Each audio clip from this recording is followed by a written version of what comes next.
आपका जो पहला पॉइंट होगा, इट इज रिप्रेजेंटेड बाय, क्या बेटा, it is represented by, it is what, represented by omega, क्या होगा, ओमेगा, एकदम सिंपल है, ठीक है। सेकंड पॉइंट क्या लिखोगे, it is also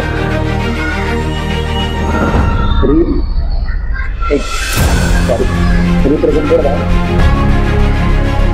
D of hundred, मतलब बहुत छोटा सा। Very good morning to all the student, this is Astitva physics teacher.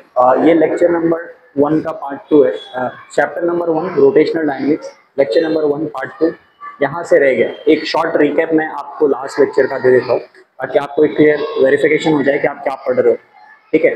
तो हमने लास्ट लेक्चर में जो भी देखा था, हमने जो भी आइडियोलॉजी अंडरस्टैंडिंग करी थी, वो ये था कि रोटेशनल डायनेमिक्स से पहले आपने अंडरस्टैंड किया था कि मोशन क्या होता है, मोशन के टाइप्स क्या होते हैं, और इसके अलावा आपने पढ़ा था रोटेशन डायनेमिक्स में रोटेशन मोशन क्या होता है, सर्कुलर मोशन क्या होता है, सर्कुलर मोशन के बाद सर्कुलर मोशन का डिवीजन क्या है, फिर इसके काइनेमेटिक्स क्या होता है, फिर रोटेशन मोशन क्या होता है, इसके बारे में हमने रफ बात की थी, ठीक है। अब यहाँ से जो चैप्टर है वो बेसिकली एक थोड़ा सा मूव जो फॉरवर्ड करने की कोशिश कर रहा है। अब इसके रिगार्डिंग कुछ टर्म्स हैं जिसके बारे में हमने इधर बात करनी है। आइए हम लोग एक के बाद एक बात करने की कोशिश करते हैं कि चीज़ें काम कैसे करती हैं, ठीक है। तो बेसिकली यहाँ जो सिखाया जाएगा आपको वो ये सिखाया जाएगा कि एंगुलर डिस्प्लेसमेंट होता क्या है, ठीक है। तो आपका जो लेक्चर है, लेक्चर नंबर 1 इसका पार्ट 2 है, चैप्टर आपका सेम रहेगा, रोटेशनल डायनेमिक्स, एंगुलर डिस्प्लेसमेंट आपकी टॉपिक है आज के लिए, ठीक है। तो क्या होता है एंगुलर डिस्प्लेसमेंट, तो जैसा मान लो कि अगर मैं क्या बोलता हूँ कि अगर एक सेंटर है सर्कल का क्या सेंटर है, ठीक है, और सर्कल का सेंटर है, तो जैसे आपने इधर क्या बोलना है, सर्कल का सेंटर है और ये यहाँ से लेकर यहाँ तक एक रेडियस हो जाएगा। मैं इधर दूसरा चौक यूज करने की कोशिश करता हूँ ताकि चीज़ें क्लियर देखें। तो ये रेडियस हो जाएगा, क्या हो जाएगा, रेडियस। आपने इधर क्या बात करना है कि ठीक है, सर्कल जो होता है वो बेसिकली यहाँ से स्टार्ट होता है, सॉरी, सर्कल जो है वो बेसिकली यहाँ से स्टार्ट होता है, ठीक है। एक छोटा सा आर्क बना लो, ठीक है। तो ये पॉइंट तुम्हारा ए हो जाएगा और ये पॉइंट क्या होगा, बी होगा, ठीक है। एक और बात याद रखना कि बॉडी जो है वो हमेशा बाहर जाना चाहता है।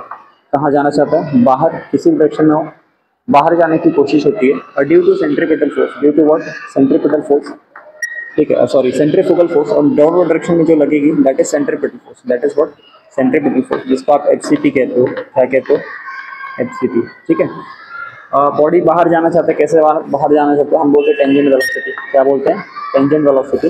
तो इस तरह से बॉडी जो है वो बाहर जाएगा, दैट इज टेंजेंट वेलोसिटी, और बाहर जा नहीं सकता है ड्यू टू सेंट्रीपिटल फोर्स, ठीक है। तो आपने इधर क्या बोलना कि इधर जो एंगल फॉर्म हुआ है इसी को हम बोलते हैं एंगुलर डिस्प्लेसमेंट, क्या बोलेंगे इसको, एंगुलर डिस्प्लेसमेंट। आई कुछ छोटी छोटी बातें हैं जो मैं आपको बता देता हूँ। जैसे मान लो एंगुलर डिस्प्लेसमेंट का मतलब क्या होता है, तो आपने इधर क्या बोलना है, इट इज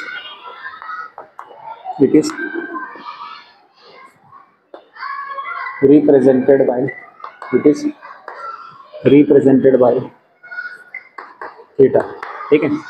आप इसको ऐसे भी बोल सकते हो कि अगर छोटे फॉर्म में लिखा है, it is also represented bye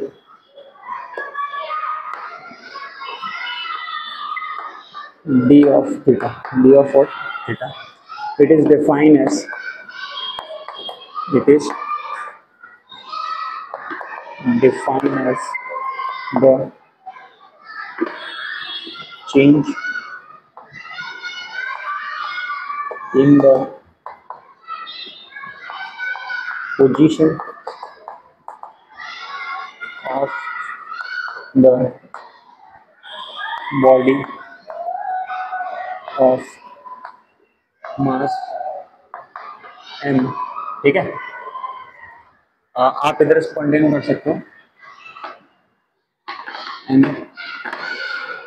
angle is form, an angle is form, ठीक है, an angle is form, an angle is form is called as theta, is called as theta, ठीक है। अगर ये है कि आप इसको इस तरह से बोल सकते हो कि the length of the arc, the length of the arc covered during the change in the position of the body, ठीक है, ऑफ मास एम। तो ये इसका डेफिनेशन है, पहला तो है इसका रिप्रेजेंटेशन, दूसरा इसका डेफिनेशन है। अगर बॉडी जो है वो अगर ए से बी तक जा रहा है, जैसे मान लो ये बॉडी है वो ए से बी तक जा रहा है, ठीक है, ए से कहाँ तक जा रहा है, बी तक, तो ए से बी तक इसकी कुछ सर्टेन लेंथ होगी, जिसको आपने क्या बोलना है, एल, क्या बोलना है, एल। इस लेंथ को हम क्या बोलते हैं, लेंथ ऑफ द आर्क। जैसे आप इधर क्या लिखोगे एल, तो इसको क्या बोलोगे, लेंथ ऑफ आर्क, क्या बोलोगे, लेंथ ऑफ द आर्क। तो लेंथ ऑफ द आर्क जो है वो बेसिकली क्या होता है कि इधर चेंज होगा, तो लेंथ ऑफ आर्क इधर जो चेंज होगा, इसी लेंथ ऑफ आर्क जब चेंज होता है तो एक क्या होता है, एंगल फॉर्म होता है। क्या होता है, एंगल फॉर्म होता है, क्योंकि आपको ऑलरेडी पता है सर्कल का सेंटर ओ होता है, इसकी रेडियस कांस्टेंट होती है। तो जो अगर लेंथ चेंज हो रही है तो अब जस्ट बिकॉज की रेडियस कांस्टेंट है, तो अगर ए से बी, बी से सी, सी से डी जाएगा तो हर पॉइंट पे एंगल क्या होगा, चेंज होगा, हर पॉइंट एंगल क्या होगा, चेंज होगा। आप चाहो तो इसको इस तरह से बता सकते हो कि जैसे मान लें कि अगर यहाँ से लेकर यहाँ तक एक सर्टेनिटी दी है, तो यहाँ ये वाला, ठीक है, और एक ऐसे सर्कल बना लिया, क्या बना लिया, सर्कल, ठीक है। तो ये होगा आपका एंगल थीटा ऑफ 1, ये कितना होगा, थीटा ऑफ 2, ठीक है, और ये कितना होगा, थीटा ऑफ 3 होगा, ठीक है। तो हर पॉइंट पे आप अगर देख पा रहे हो तो थीटा 1 जो है वो smaller as compare to theta 2 and theta 2 smaller than theta 3, ठीक है। तो ये कुछ छोटी छोटी बातें हैं जो आपको अंडरस्टैंड करनी है। सर्कल का सेंटर है ओ, उसका रेडियस होगा आर, एंड बाकी जो टर्म्स हैं दैट इज ए, ये होगा बी, ये होगा सी और ये होगा डी, ठीक है। इस तरह से आप इसको सिंप्लीफाई करके अंडरस्टैंड कर सकते हो कि अगर मान लो थीटा इंक्रीज हो रहा है, थीटा क्या हो रहा है, इंक्रीज हो रहा है, and radius is constant, radius is what, constant. तो उस केस में आपने उधर क्या बात करना है कि सर चीजें जो हैं अगर एंगल चेंज हो रही है, क्या हो रही है, एंगल चेंज हो रही है, या लेंथ ऑफ द आर्क अगर चेंज हो रही है, तो उसको हम लोग क्या बोलते हैं, एंगुलर डिस्प्लेसमेंट। क्या बोलेंगे, एंगुलर डिस्प्लेसमेंट, ठीक है। जस्ट बिकॉज की एंगल चेंज हो रहा है, दैट द रीजन कि वी आर सेइंग कि इट इज एंगुलर डिस्प्लेसमेंट। इसके कुछ और पॉइंट्स हैं जिसके बारे में हम लोग इधर बात करेंगे। पॉइंट नंबर 4, ठीक है, पॉइंट नंबर 4। तो पॉइंट नंबर 4 इसका ऐसा यूनिट, क्या होगा इसका, ऐसा यूनिट, ठीक है। तो इसका ऐसा यूनिट क्या होगा, ऐसा यूनिट, ऐसा यूनिट ऑफ द, ऐसा unit of the angular displacement, ऐसा unit of the angular displacement theta, ठीक है, ऐसा unit of the angular displacement theta. क्या होगा इसका ऐसा यूनिट, तो इसका जो फॉर्मूला है, तो देखो थीटा इक्वल टू कितना होता है, आर्क कितना होगा, arc upon radius, arc upon कितना होगा, रेडियस, और ये कितना हो जाएगा, तो ये हो जाएगा एल बाय आर हो जाएगा, ठीक है।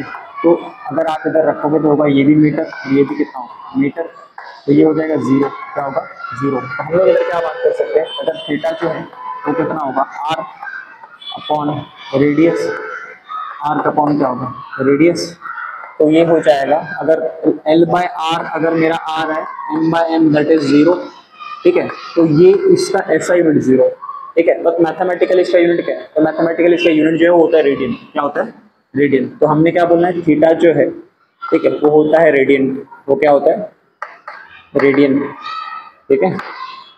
उसके बाद फर्दर ये है कि पॉइंट नंबर 5 आप इसका सीजीएस निकाल लो, और सॉरी इसका डायमेंशन निकाल लो, क्या निकाल लो, डायमेंशन।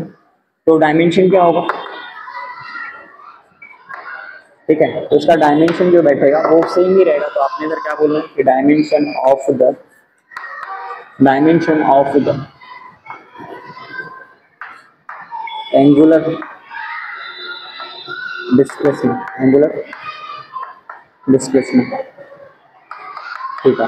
तो dimension of angular displacement theta क्या होना चाहिए, तो आपने इधर क्या बोलना, थीटा इक्वल टू ये कितना हो जाएगा, radian, sorry theta equal to arc, और ये कितना होगा, रेडियन, तो ये कितना होगा, रेडियन। तो आर्क आपका लेंथ है और ये आपका क्या है, आर है। इसके बाद ये कितना होगा, एल का डायमेंशन एल ऑफ 1, इसका डायमेंशन कितना होगा, एल ऑफ 1, ठीक है। तो ये हो जाएगा फिर से 0, बट आपको पता है इसकी मैथमेटिकल वैल्यू 1 होगी, मैथमेटिकल वैल्यू इसकी कितनी होगी, 1 होगी, ठीक है। तो ये कुछ छोटी छोटी बातें हैं जो आपको अंडरस्टैंड करनी है इस टॉपिक के रिगार्डिंग। फिर से मैं आपको बता देता हूँ कि जैसे मान लो कि अगर ये सर्कल है, ये सर्कल का सेंटर है, यहाँ से लेकर यहाँ तक इसका रेडियस हो जाएगा, ठीक है। अब ये बॉडी जो है इस तरह से मोशन को परफॉर्म कर रहा है, ठीक है, आप इतना ले लो, तो ये हर पॉइंट पे थीटा देखो ऐसे इंक्रीज हो रहा है, हर पॉइंट पे थीटा क्या हो रहा है, ऐसे इंक्रीज हो रहा है, ठीक है। और आप चाहो तो अगर किसी और को अगर बेस बनाकर लेकर चाह रहे हो तो इसको उल्टा अगर लेकर जाओगे तो थीटा क्या होगा, डिक्रीज होगा। तो ये कितना हो जाएगा, थीटा ऑफ 1, दूसरा वाला कितना होगा रूट ऑफ 2 और तीसरा वाला कितना होगा रूट ऑफ 3। तो सेम चीज़ है जो इधर दी गई उसी चीज़ को आप इधर लिख सकते हो। ये होगा ए, ये कितना होगा बी, ये कितना होगा सी, और ये कितना होगा डी, और ये कितना होगा ए। और ऐसे ही चीज़ें चलती जाएंगी, ऐसी चीज़ें क्या होंगी चलती जाएंगी। ठीक है, तो आई होप से थोड़ी थोड़ी बातें हैं जो आप इधर अंडरस्टैंड कर चुके हो। ठीक है, फिर से मैं आपको बता देता हूँ कि एंगुलर डिस्प्लेसमेंट जो टॉपिक है it is represented by theta. ठीक है, second it is define as the rate of change. अगर डिस्टेंस चेंज हो रहा है, डिस्टेंस क्या हो रहा है चेंज हो रहा है, और अगर इसी चेंज इन पोजीशन के साथ जो भी डिस्प्लेसमेंट हो रहा है, जो भी इसका डिस्प्लेसमेंट हो रहा है, अगर इसी चेंज इन पोजीशन के साथ एंगल फॉर्म हो रहा है, क्या हो रहा है एंगल फॉर्म हो रहा है, और एंगल जो है वो चेंज हो रहा है, एंगल क्या हो रहा है चेंज हो रहा है, तो आप उसको क्या बोलोगे एंगुलर डिस्प्लेसमेंट। क्या बोलोगे एंगुलर डिस्प्लेसमेंट। फर्दर ये है कि आपने उधर क्या बात करना है कि सर इसका ऐसा यूनिट है, तो अगर हम ऐसा यूनिट के मेथड से के हिसाब से चलें तो इसके ऐसा यूनिट आएगी 0, बट मैथमेटिकली इसका ऐसा यूनिट अगर आप देखोगे तो कांस्टेंट होने के नाते आप इधर क्या बोलोगे रेडियंट होता है। क्या होता है रेडियंट। अगर स्पेलिंग वगैरह वेरीफाई कर लेना। ठीक है, सेकंड है इसका डायमेंशन। क्या है इसका डायमेंशन, तो इसका डायमेंशन जो सिंपल है, फॉर्मूला आपका वही रहेगा, और आपने जब इसका डायमेंशन निकाला तो कितना L(1) और ये भी कितना होगा L(1) जो कि 0 होगा, बट इसकी मैथमेटिकल वैल्यू जो है 1 है, तो दैट द रीजन कि आप इधर क्या बोलोगे कांस्टेंट है। क्या है कांस्टेंट। और हमने डायमेंशन चैप्टर में आगे जाके लास्ट ईयर आपने पढ़ा था 11th क्लास में कि डायमेंशन किसी भी कांस्टेंट का क्या होता है 0 ही होता है। क्या होता है 0 ही होता है जी। तो अभी के लिए आप क्या करो, इसको छोटा सा टॉपिक है, प्लीज आप इसको नोट वगैरह कर लें, इसका स्क्रीनशॉट ले लें।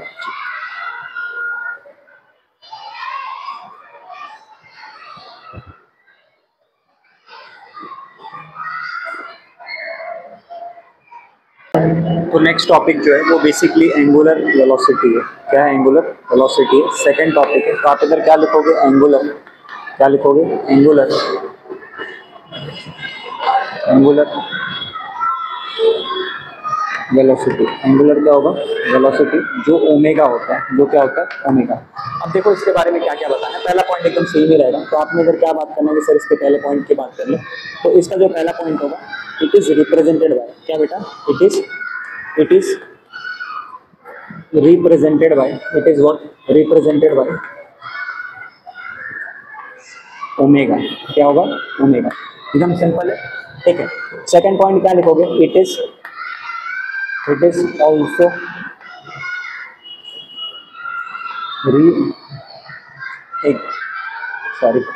represented by d of omega, मतलब बहुत छोटा सा, बहुत क्या होगा छोटा सा। ठीक है, it is define as, it is define as the, देखो जैसे मान लो आपने इधर क्या बात है ना, लिख लेते हैं, तो आप इधर क्या बोलोगे रेट ऑफ चेंज ऑफ, ठीक है, rate of change of angular displacement, rate of change of angular displacement. ठीक है थीटा, ठीक है, rate of change of angular displacement theta with respect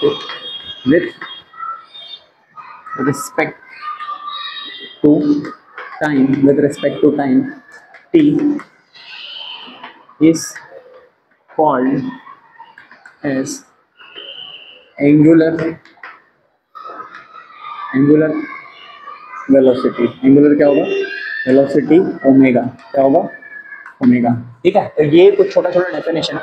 it is a rate of change of angular displacement with respect to angular displacement with respect to time. तो आप उधर क्या बोलोगे angular velocity. अब देखो इसका फॉर्मूला क्या होगा, तो ओमेगा इक्वल टू कितना होगा, तो omega equal to theta upon T होगा। थीटा अपॉन क्या होगा टी, कि अगर थीटा बदल रहा है विद रिस्पेक्ट टू टाइम तो आप उधर क्या बोलोगे एंगुलर वेलोसिटी।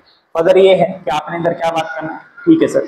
अब देखो आप इसको इस तरह से बता सकते हो कि चलो ठीक है, अब इसके कुछ छोटे छोटे पॉइंट्स हैं जिसको आपको ऐड करना है। पॉइंट नंबर 4 है, तो आप इधर क्या बोलोगे ऐसा यूनिट, क्या बोलोगे इसका ऐसा यूनिट। एक और बात याद रखना कि ऐसा यूनिट और सीजीएस यूनिट में जो होता है, मैंने लास्ट टॉपिक में नहीं बताया बट मैं आपको इधर बता देता हूं, ऐसा यूनिट बड़ा यूनिट होता है जो एमकेएस से मैच करता है। तो आपने क्या बोला ऐसा यूनिट जो इंटरनेशनल एक्सेप्टेड है, तो ऐसा यूनिट बड़ा यूनिट होता है और सीजीएस छोटा यूनिट होता है। तो सीजीएस छोटा यूनिट होने के नाते आप इधर क्या बात करोगे कि सर सीजीएस जो होता है अगर रेडियंट है, किसी भी चीज का रेडियंट है एज ऐसा यूनिट, तो उसका जो सीजीएस यूनिट होगा ना वो क्या होगा डिग्री होगा। एंगल का कितना होता है डिग्री होता है। तो आपने इधर क्या बात करना है ऐसा यूनिट, क्या बात करोगे ऐसा यूनिट ऑफ द, ऐसा यूनिट ऑफ द ओमेगा। ठीक है, ओमेगा ना ऐसे लिखें एंगुलर वेलोसिटी, एंगुलर क्या होगा वेलोसिटी। तो एंगुलर वेलोसिटी ओमेगा जो है वो कितना होगा, तो आप इधर क्या रखोगे, ओमेगा, ओमेगा इक्वल टू कितना होगा, d theta upon d T which is equal to theta upon T. क्या ऐसा यूनिट होगा, अभी थीटा का मैंने क्या बताया, रेडियंट, क्या बताया, रेडियंट, और टाइम का कितना होता है, सेकंड, तो आप इधर कितना बोलोगे, ठीक है। अब इसको फर्दर सॉल्व करो तो ये कितना होगा, रेडियंट, और ये कितना होगा, सेक माइनस ऑफ 1, सेक कितना होगा, माइनस ऑफ 1।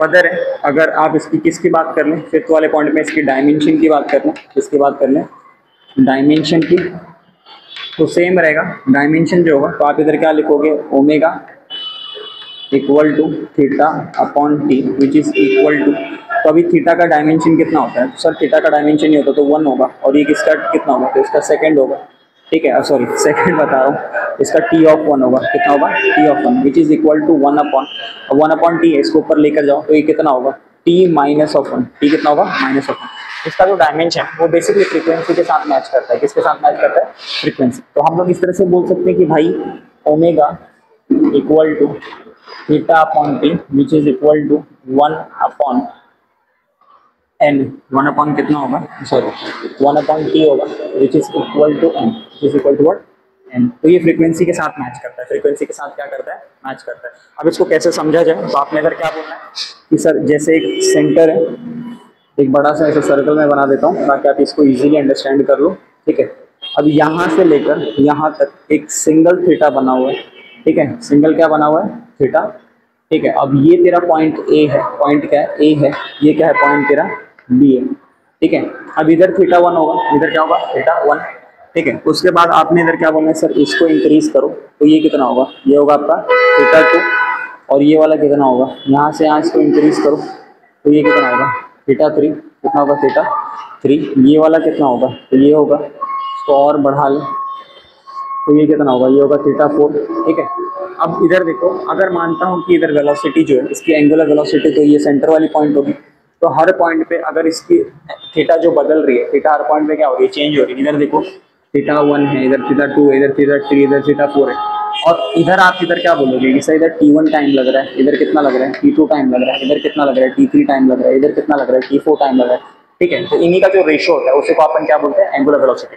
अब इसके फॉर्मूला की बात कर लें, किसकी बात कर लें, फॉर्मूला सर्कल का सेंटर है, इसका रेडियस है, तो उसके फॉर्मूला की बात कर लें, इसकी बात कर लें फॉर्मूला। तो फॉर्मूला जो होगा, कितने प्रकार के इसके फॉर्मूला होते हैं, तो आप इधर क्या बोलोगे कि omega equal to theta upon time, या फिर d theta upon d T, ठीक है। आप इधर ये भी बोलोगे कि ओमेगा जो है वो कितना होगा, d theta upon d T which is equal to d by d, तो ये कितना होगा, ये होगा थीटा 2 माइनस थीटा 1, और ये कितना होगा, थीटा माइनस टी ऑफ 1, और ये कितना होगा, आप इधर कितना बोलोगे, थीटा 2 माइनस थीटा 1।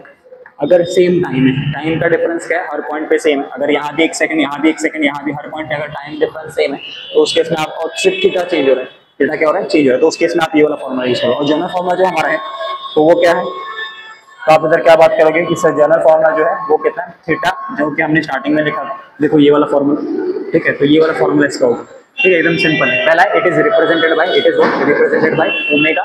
सेकंड है it is defined as rate of change of angular displacement with respect to time.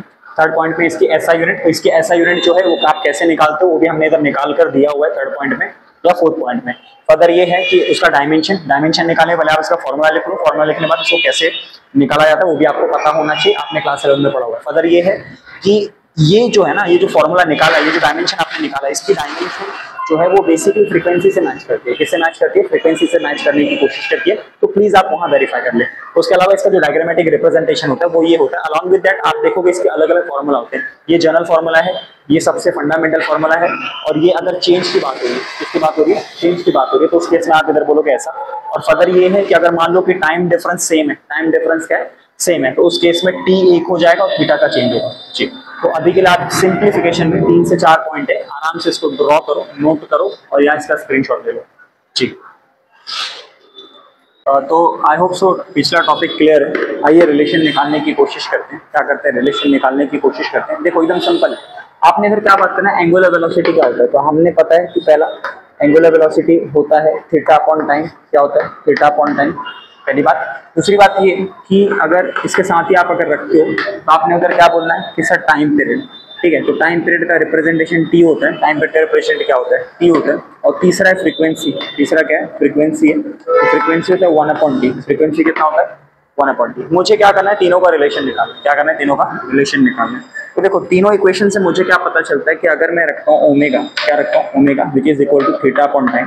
तो अभी देखो एक सर्कल जो होता है, क्या होता है, एक सर्कल जो होता है, तो सर्कल अगर मैं ए से स्टार्ट कर रहा हूँ, ए से स्टार्ट होने के बाद फिर से ए पे ही मैं आ जा रहा हूँ, तो उस केस में आप इधर क्या बोलोगे सर, थीटा जो होगा ना वो कितना होगा 2 पाई, थीटा कितना होगा 2 पाई। या फिर आप उधर क्या बोलोगे, थीटा जो है 360 होगा, थीटा कितना होगा 360। तो आपने इधर कितना बोलना है सर, थीटा जो है वो बेसिकली होगा 2 पाई/t। ठीक है, इसको सेपरेट कर लें तो आप अगर यही लिख दो तो omega which is equal to 2 pi, ठीक है, omega equal to what 2 pi into 1/t, 1 कितना होगा t। तो ओमेगा जो है वो कितना होगा 2 पाई इंटू 1/t का मतलब क्या होता है, अभी हमने लास्ट वाले अभी सेशन में ही देखा, तो ये कितना हो जाएगा 1/t, इसका मतलब n हो जाएगा, कितना होगा n होगा। तो आप इधर कितना लिखोगे n, तो ओमेगा कितना हो जाएगा तेरा, तो ये होगा 2 पाई इंटू। तो ये है इसका रिलेशन। तो आपने इधर क्या बोला, omega equal to 2 pi n, 2 pi कितना होगा, यही रिलेशन आपको निकालनी होगी।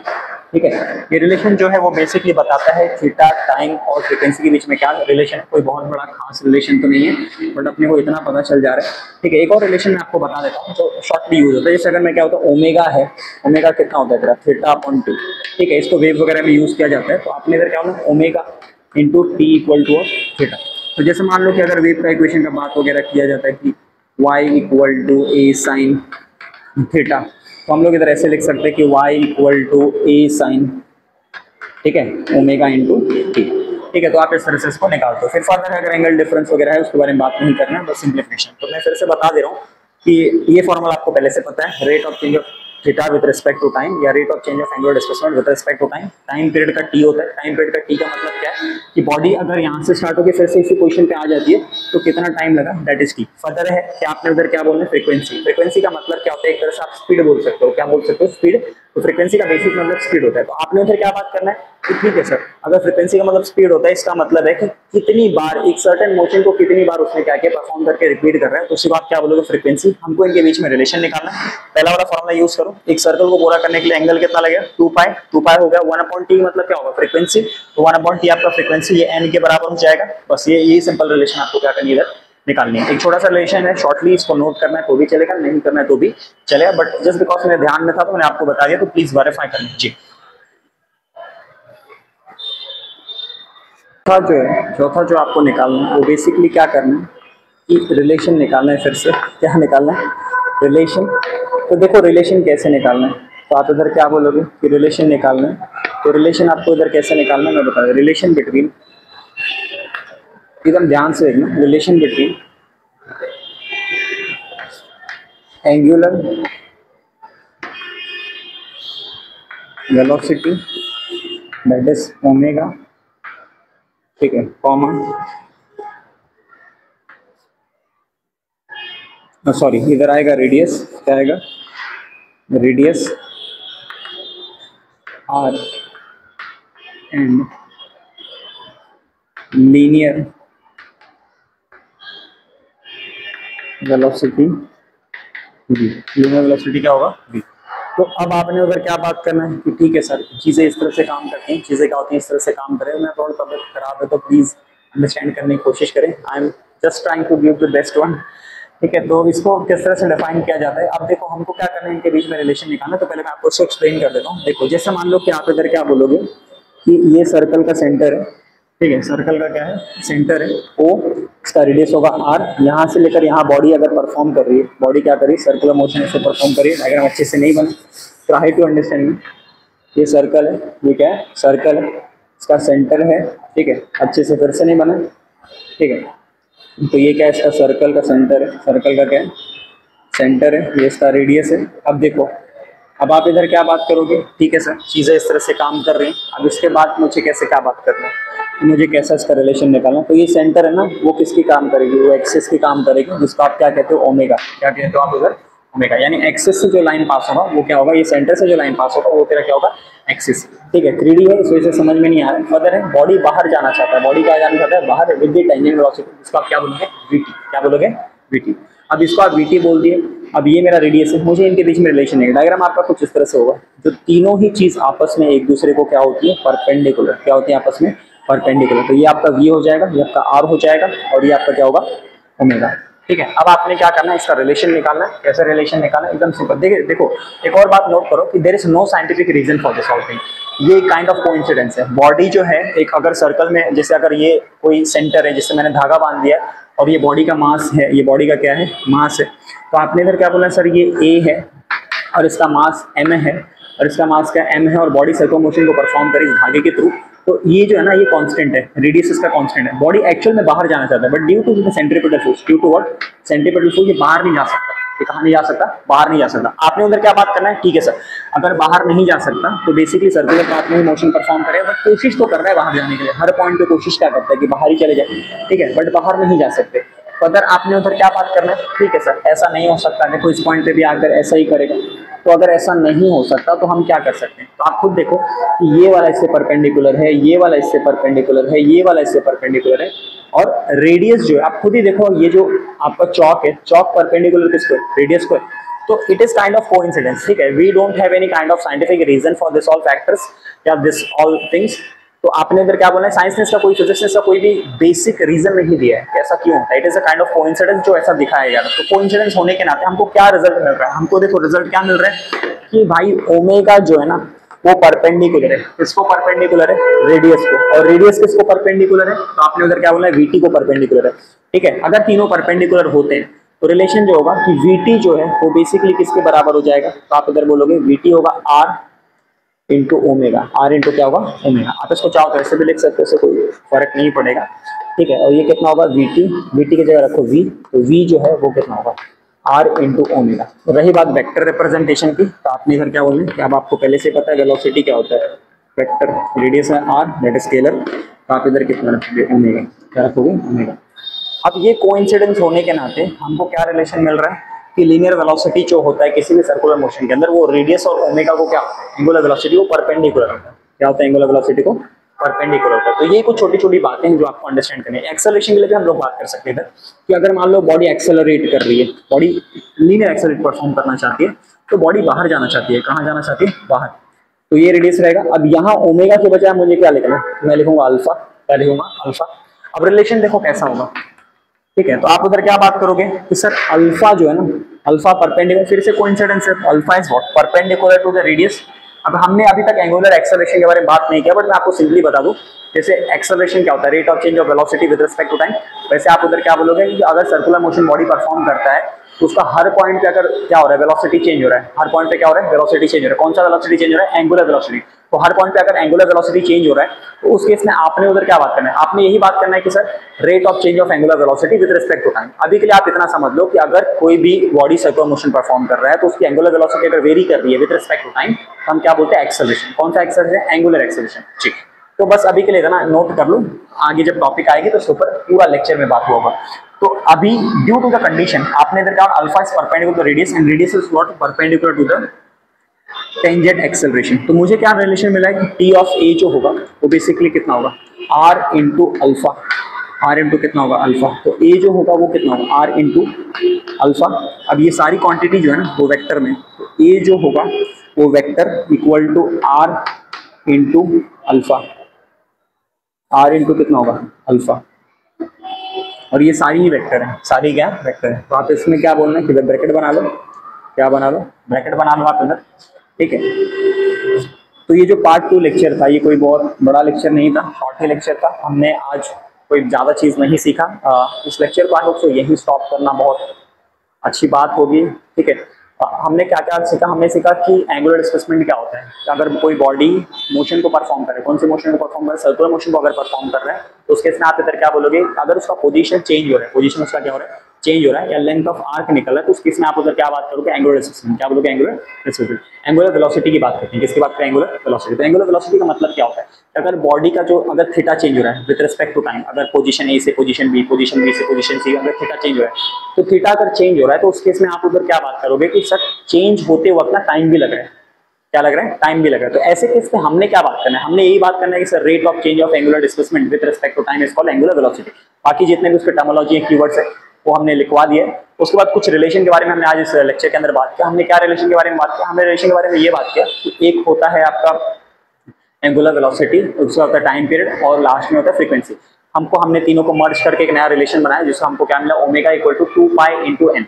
उसके बाद एक और रिलेशन हमने देखा कि अगर बॉडी सर्कुलर मोशन को परफॉर्म करती है और काइंड ऑफ कोइंसिडेंट क्रिएट हो जाता है तो ओमेगा जो है यानी एंगुलर वेलोसिटी जो अगर रेडियस को परपेंडिकुलर है, radius perpendicular to linear velocity, तो उस केस में होगा ये कि तीनों क्वांटिटी कोइंसिडेंस एक दूसरे को परपेंडिकुलर है तो हमको कुछ इस तरह से रिलेशन मिलता है। सेम रिलेशन आप एक्सेलरेशन के लिए भी निकाल सकते हो, हालांकि एक्सेलरेशन हुआ नहीं है बट फिर भी हमने सेम टॉपिक है तो दैट द रीजन कि we just try to cover both the topic in the same session. ठीक है, तो आई होप सो ये छोटी छोटी बातें हैं जो आप समझ गए हो। तो आज का लेक्चर जो है यहीं आकर समाप्त हो जाता है। आप सभी लोगों का बहुत बहुत धन्यवाद है। एक हम्बल रिक्वेस्ट है to all the viewers who are watching this lecture and जो भी स्टूडेंट आज आए हैं इस लेक्चर को देखने के लिए, उनसे बहुत रिक्वेस्ट है कि आप इस लेक्चर को प्लीज शेयर करने की कोशिश करें। ठीक है, जितना आप शेयर करोगे उतना बेटर होगा और शेयर करने से क्या होगा कि उन बच्चों की जरूरत पूरा होगी जिसके लिए इस लेक्चर को बनाया गया है। ठीक है, तो बहुत बहुत धन्यवाद आप सभी लोगों का।